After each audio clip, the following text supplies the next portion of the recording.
Matapos mabalot ng kadiliman ang ilang bahagi ng Western Visayas na umabot ng 4 na araw, may kuryente na muli sa mga apektadong lugar. Na-restore na ang Panay Island subgrid. Pero ngayong may liwanag na, mismong si DOE Secretary Rafael Lutilla sinisisi ang NGCP o National Grid Corporation of the Philippines. Aniya, preventable daw ang nangyaring power interruptions. Nagpatupad daw dapat ng load reduction ang grid operator para maiwasan ang pagbagsak ng ilang planta na siya namang nagresulta sa subsystem-wide collapse. From the time that the generator had an unscheduled breakdown past noon of January 2, NGCP did not do anything as a systems operator responsible for maintaining the stability and integrity of the transmission grid. Pero depensa ng NGCP, at the time na nangyari ang situation, walang indikasyon sa sistema na dapat kaming mag-load drop.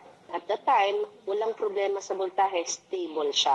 Kung kami ay nag-load drop at that time, maaaring questionin kami kung bakit kami nagkalas ng load o ng consumer sa sistema nang wala namang trigger o dahilan.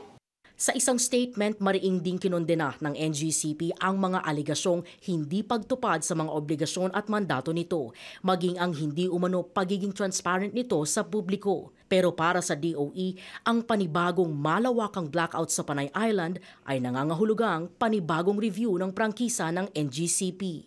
We will recommend to Congress that the review include the separation and transfer of the system's operation function from NGCP, which shall focus on the transmission network provider function. Kabilang din daw sa review ang pagpataw ng administrative penalties ng 2 milyong piso kada araw kumpara sa kasalukuyang graduated 50 million peso penalty para sa anumang paglabag ng NGCP sa regulatory rules. O kaya naman ay multang 1% ng kabuuang halaga ng bawat madelay na proyekto ng grid operator.